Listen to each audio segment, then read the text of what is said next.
Hello, my name is Johnny Medina, and I'm here to talk about Ed Ricketts.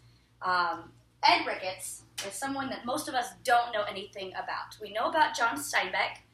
A lot of us have read Cannery Row and other of John Steinbeck's work, and we know about marine biology. These are all really closely related to Ed Ricketts, but still we don't know his name, which is something I find really interesting, and I've decided to remedy today in this speech.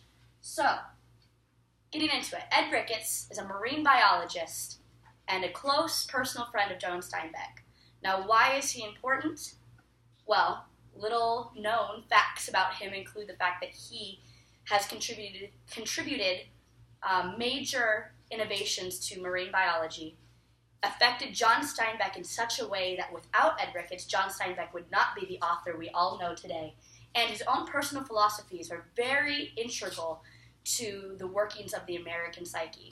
I think that for college students, especially in my audience here, Ed Ricketts is a figure we should all look into because he's affected so much change just by being himself. So, looking into the man himself, he was born in 1897, and he went to the University of Chicago for marine zoology, but left, deciding that getting the degree was not going to help him do what he wanted to do in his life. In 1922, he married a woman named Nan, and it didn't always end up being the greatest marriage ever, but he learned a lot through it. In 1923, he moved to Monterey, California, and opened up his lab, Pacific Biological Laboratories, which is where he made most of the discoveries that we know today.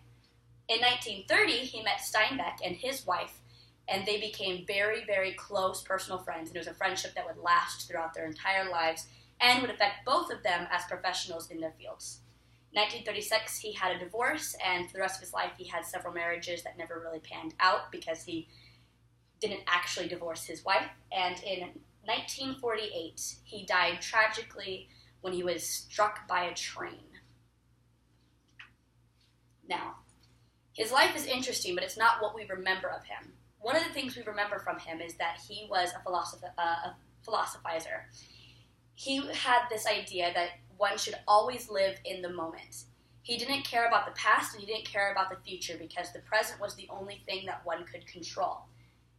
His home at the Pacific Laboratory was a breeding ground for new ideas. He had people like Joseph Campbell and Henry Miller who would come and talk about their beliefs and their work, and this is where John Steinbeck's ideas really grew and flourished. It was because Ed Ricketts opened his home to such great thinkers that people were able to consider new ideas.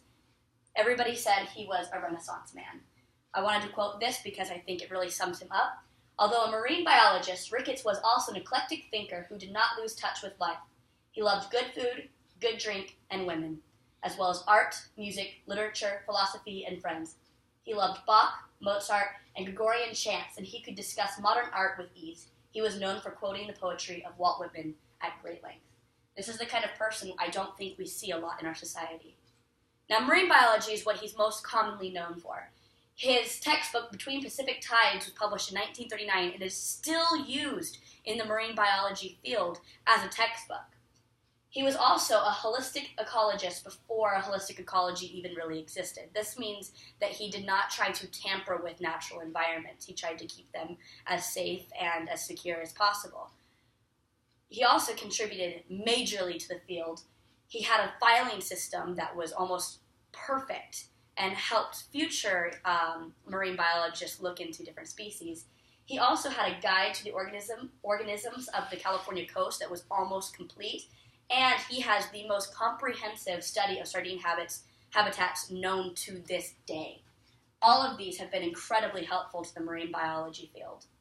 Lastly, his influence on John Steinbeck is what made him such a great man. John Steinbeck was encouraged by Ed Ricketts to think and grow, and this is what contributed to him continuing his writing.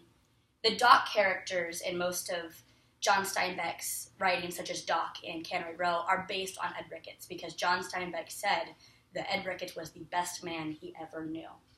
They together wrote the Log from the Sea of Cortez, pictured here, which John Steinbeck got the credit for, but they both traveled together, wrote together, and many of Ed Ricketts' findings were published in the book.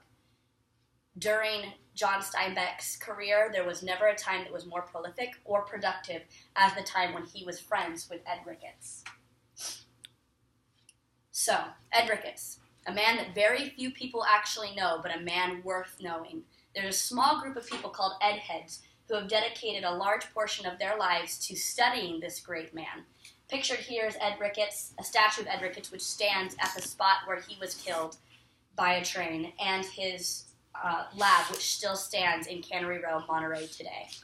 I think that college students should really look into Ed Ricketts, because here's a man who not only excelled in his field, but he influenced philosophy, he influenced American literature just by being a good man.